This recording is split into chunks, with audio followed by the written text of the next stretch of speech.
Hello, welcome to Ken Studies. CAPF AC 2022 के जो candidate appear हो रहे हैं, तो आपको पता है कि रीडिंग कंप्रिहेंशन एक आपका कंपोनेंट है और उसका 20 मार्क्स जो है वो वेटेज है। 20 मार्क्स जो है वो काफी होता है और इनफैक्ट ये ऐसा कंपोनेंट है जिसमें आपका बेसिक अंडरस्टैंडिंग है, बेसिक इंग्लिश की अंडरस्टैंडिंग है, तो आप इसमें कर सकते हो, अच्छा कर सकते हो। और इसमें मैं समझता हूँ कि इन जनरल 10 से 12 नंबर आराम से लाया जा सकता है, 12, 13, 14 लाया जा सकता है। कुछ जो रीडिंग कम्प्रिहेंशन के होते हैं उसमें निगेटिव भी, जैसे फॉर एग्जांपल देखोगे, जो आप सीसेट का पेपर देखते हो तो उसमें आपका भी रीडिंग कम्प्रिहेंशन वाला एक होता है कि जो आपका कम्प्रिहेंशन दिया हुआ है, जो पैसेज दिया हुआ है, उसके आधार पे क्वेश्चन अभी वो रेगुलर पूछा जा रहा है जब से सीसेट लागू हुआ। लेकिन सोचिए, उसमें नेगेटिव मार्किंग का भी प्रोविजन है। तो उसमें क्या होता है, उसमें ऑप्शन आपके क्लोज में रहते हैं। एटलीस्ट दो ऑप्शन आपको एकदम क्लोज में रहते हैं। सी साइट में तो फिर भी थोड़ा ठीक है। जब हम कैट का तैयारी करते थे, ऑब्वियसली है, मैं कैट में बहुत अच्छा नहीं आया था, लेकिन एनीवे मैंने कैट से फॉर एग्जांपल आईएसएम धनबाद यानी नाउ आईआईटी, उसमें एडमिशन लिया था कैट से। फिर ऑब्वियसली मैंने उसमें पढ़ा नहीं। फिर एनआईटी इलाहाबाद में भी मेरा कंफर्म हुआ था रिजल्ट, वो कैट के बूते पे ही, कैट के मार्क्स के स्कोर पे आधार पे ही।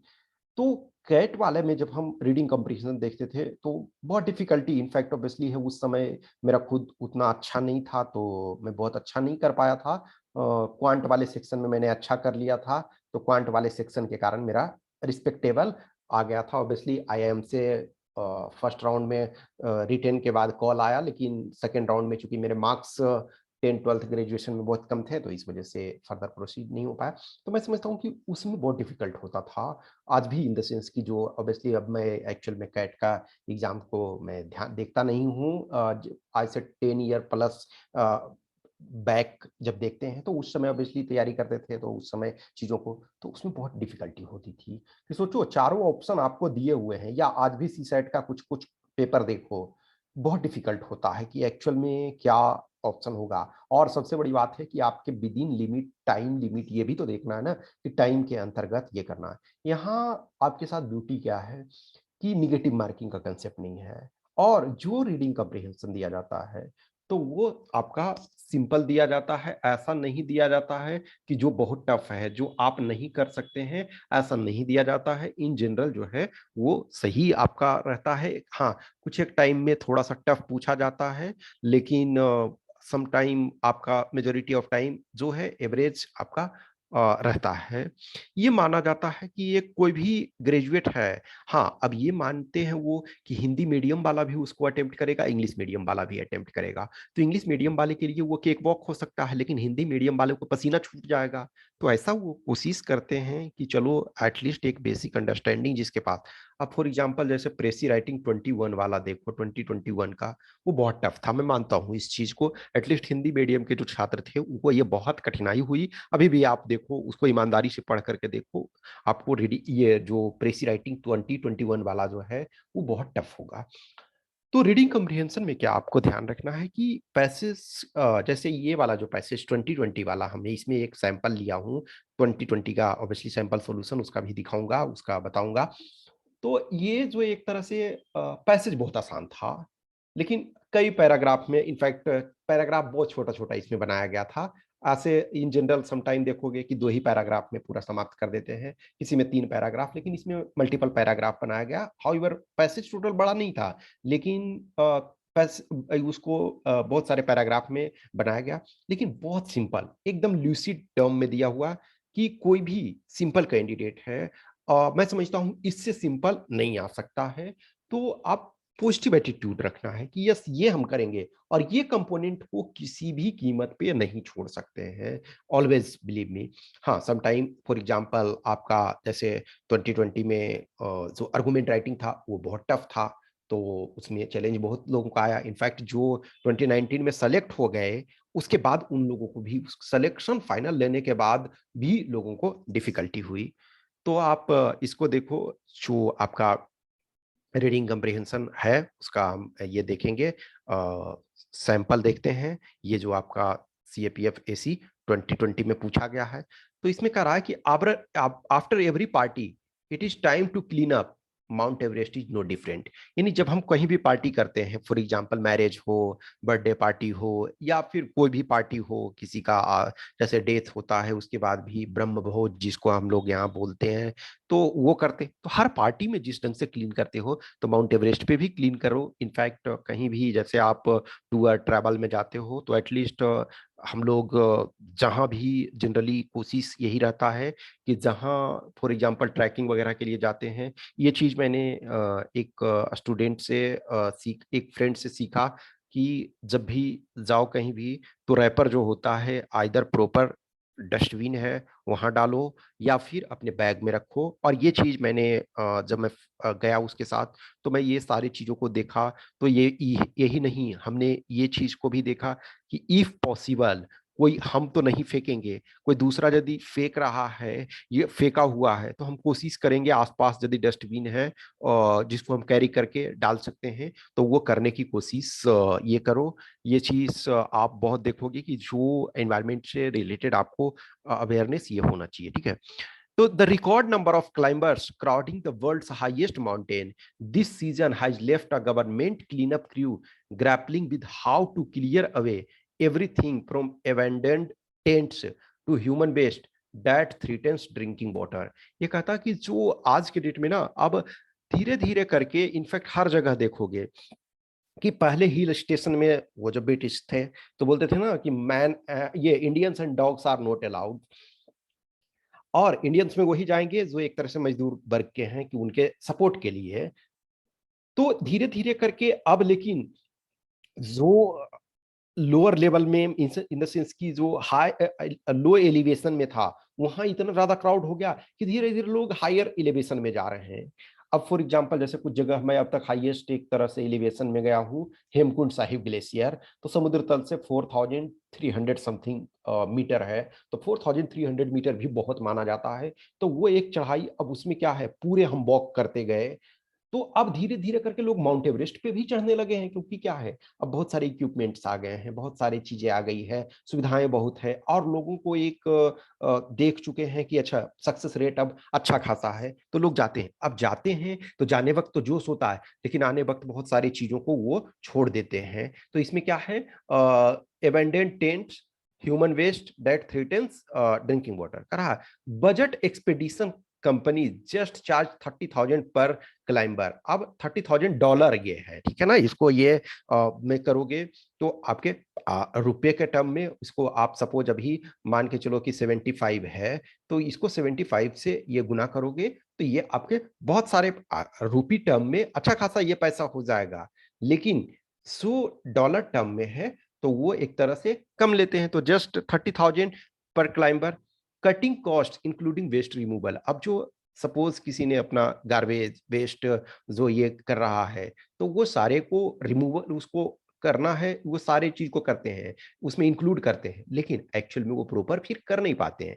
करा Everest has so much garbage, deployed oxygen cylinders, food packaging, rope that climbers used it as a kind of signpost। वो कहता ना कि ये सारी चीजें लगता है कि साइन पोस्ट की तरह यूज हो रहा है, कि इतने ज्यादा जगह जगह पे मिलते हैं। तो देखो, एक तो ये है कि अबेंडेंट टेंट्स, ह्यूमन वेस्ट, फिर उसके बाद depleted oxygen cylinder, food packaging, rope that climbers use it as a kind of sign post. But this year's haul from an estimated 700 climbers, guides and porters. अब ये 700 climbers हैं, तो उनके लिए guides चाहिए, पोर्टर चाहिए, सपोर्टर चाहिए। तो मान के चलो कि एक पर ये जो इतना ज्यादा, एक तरह से देखा जाए तो इंडियन रूपी में समझ सकते हो ना, ये कितना ज्यादा पैसे हो रहे हैं। तो ये आपके 20+ लाख हो रहे हैं। तो कोई भी 20 लाख प्लस आप एक्सपेंडिचर कर रहे हो, तो उसके लिए कई सपोर्ट स्टाफ होते हैं। On the mountain, mountain base, sorry ये माउंटेन हैज करो, ठीक है ना, I am sorry. Mountain has been a shock to the ethnic Sherpa who worked on the government's cleanup drive this spring। तो ये जो कह रहे हैं कि जो शेरपा होते हैं जो वहाँ यानी कि लोकल जो नेपाली और ये जो लोकल ट्राइबल कम्युनिटी होते हैं जो उनको हेल्प करते हैं, तो on the government's clean up drive this spring the tents are littering the South Col और the camp four which is 8,000 metres यानी कि 26,240 feet is the highest camp site on Everest. यानी 8,000 मीटर पे आप जान रहे हो कि 8848 आपका जो है वो एवरेस्ट का है, तो यानी कि उससे 848 मीटर नीचे। यहाँ 848 मीटर यदि आप वॉक करते हो तो कुछ भी नहीं है, लेकिन वहां एक एक मीटर जो होता है ना बहुत चैलेंजिंग होता है। जब आप पहाड़ों पे जाओगे कभी तो पता चलेगा, और जिन लोगों ने किया है ट्रैकिंग उनको एक्सपीरियंस होगा। The high winds have scattered the tents and trash everywhere. अब देखो हवा चलती है, जो एवलांचे वगैरह और वो सब, तो क्या है कि जैसे गए जाने वक्त तो सारे सामान को पैक करके ले गए, और पोर्टर हैं एक तरह से, यानी कि बेस कैंप ये 8,000 मीटर तक, तो यहाँ तक तो पोर्टर हैं। उसके बाद वो आखिरी जो मंजिल है वो वहां खुद जाएंगे, तो बहुत सारी चीजों को है वो जब डाउन उतरने लगते हैं तो वो उसको छोड़ देते हैं। अब वहीं जब छोड़ दिए, और आगे देखोगे एक्सप्लेनेशन होगा कि एक्चुअल में क्यों छोड़ते हैं, ये भी उसका रीजन है। तो वो ऊपर से हवा चला तो जिधर तिधर वो बिखर जाता है। कहता है the altitude, oxygen levels, dangerously icy and slippery slopes and bad weather of the south pole make it very difficult to bring such big things as tents down, said Dawa Steven Sherpa, who led an independent cleanup last month। यानी कि एक जो शेरपा है जिसका नाम है दावा Steven, तो वो जो independent cleanup drive last month चला है, तो वो इसने ये प्रॉब्लम बताया कि हाई अल्टीट्यूड, ऊंचाई, ऑक्सीजन लेवल कम होता है, dangerously icy and slippery slopes की स्लिप हुए तो कहाँ चले जाओगे और पता चला बर्फ में दब गए जिंदा ही, और बैड वेदर, तो वो कारण से ये डिफिकल्ट होती है। करा एग्जॉस्टेड क्लाइंबर्स, अब ये देखो ये जो क्लाइंबर्स हैं वो एग्जॉस्ट हो जाते हैं, struggling to breathe and battling nausea often leave heavy tents behind. इतनी उनकी स्थिति हो जाती है ऐसी सिचुएशन कि वो उस चीज को नहीं कर पाते हैं, ठीक है ना। तो दावा said the logos on the ice embedded tents that identify the expedition companies were ripped out so that culprits could evade detection। यानी कि जो टेंट वगैरह इतना फट चिट जाता है कि प्रॉपर, अब टेंट प्रॉपर तरीका से हो तब तो आप ये कर सकते हो कि अच्छा किस कंपनी का टेंट है, किसने खरीदा था, ये चीज आप कर सकते हो कि उसको पेनलाइज कर सकते हो। लेकिन इतना फट चिट जाता है चित्रा की इंडिविजुअल आप उसको, हाँ ऑब्वियसली है उसके ट्रैकिंग हो सकते हैं कि भाई जो गया है उसको ये लाना पड़ेगा, यदि नहीं लाते हो तो उसके लिए एक्स्ट्रा फाइन देना पड़ेगा, तो ये सारी चीजों को किया जा सकता है, बट ऑब्वियसली हमको पैसेज पे जाना है। It took us an hour to dig out just one tent out of the frozen ice and bring it down, he said. यानी कि जो ये आपका दावा स्टीवन शेरपा है, his expeditions have brought down some 20,000 kg of garbage since 2008। यानी 20,000 kg, अब देखा जाए तो यहाँ आप एक ये बहुत बड़ा इशू नहीं होता है, लेकिन जब वहां आप ये करते हो कैरी, वहां तो ट्रक आप नहीं ले जाओगे ना कि 4 ट्रक में आप भर करके और ले आए। यहाँ तो आपको स्मॉल स्मॉल चीजों को मैनेज करना है, ठीक है। कह रहा है कि दावा estimated 30 tents had been left on the south pole and as much as 5,000 kg of trash। It is impossible to know exactly how much litter is spread across Everest because it becomes visible only when the snow melts। अब वो snow जब melt होता है तभी तो दिखेगा बहुत सारा चीज जो आइस में दब गया, तो वो पता नहीं चलता। तो अभी जैसे ये कहता है कि इनकी टीम जो है वो 20,000 केजी 2008 से 2008 से लाई है इतना ट्रैश, लेकिन कितना है वो ऐसा एक्सपेक्ट किया जाता है कि साउथ पोल में के आसपास ही आपका 5,000 है केजी है, लेकिन और अन्य जगह में कितने हैं तो ये हम ऑलमोस्ट इम्पॉसिबल है टू जानना, ये टू नो। तो अब क्वेश्चन में ये कह रहा है कि what does the garbage on Mount Everest consist of. तो गार्बेज माउंट एवरेस्ट का क्या होता है, जो टेंट आपका ले जाते हैं, ऑक्सीजन सिलेंडर जो है डिप्लॉयड ऑक्सीजन सिलेंडर, रोप है, फूड पैकेजिंग है, और ह्यूमन वेस्ट है। तो इसको आप ऑर्गेनाइज वे में लिखोगे तो ये बेस है इसका। What is the task of government clean up crew. तो टास्क क्या है, उसको क्लीन करना प्रॉपर तरीका से जो वहां ट्रैश छूट गया है।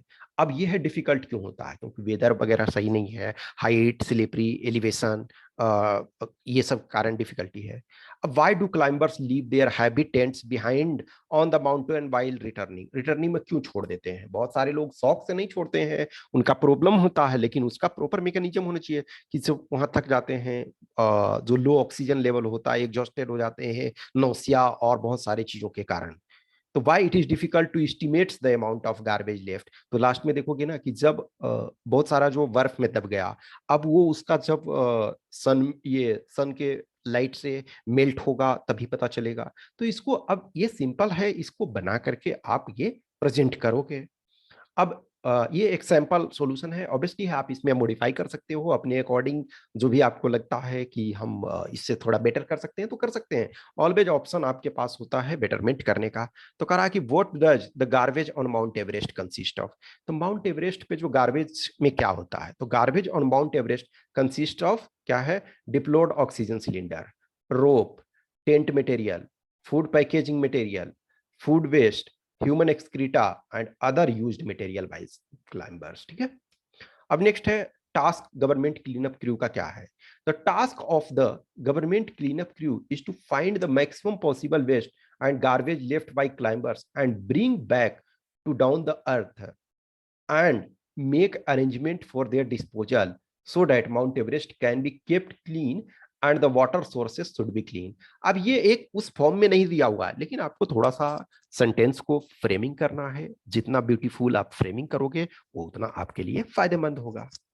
नेक्स्ट है why is the clean up task difficult, clean up task जो है डिफिकल्ट क्यों है, जो छोड़ रहे हैं वो क्लीन करना। अब जैसे आप अर्बन एरिया में देखते हो, thousands of ton garbage daily collect होता है, लेकिन फिर भी उसको मैनेज करना आसान है यहाँ चीजों को, क्योंकि ट्रक आ रहा है। आप सपोज बड़े शहरों में अब हर जगह, या इनफैक्ट अब छोटे शहरों में भी ये चीज किया जा रहा है कि जो गार्बेज है उसको ड्राई अलग रखो, अलग रखो, तो क्लीन करना आसान होता है। लेकिन यहाँ बहुत मुश्किल होता है, हाइट और ये। तो कहता है due to bad terrain and bad weather, it is very difficult to do cleanup task. Altitude is high, oxygen level low, dangerously icy and slippery slopes make the cleanup task very difficult.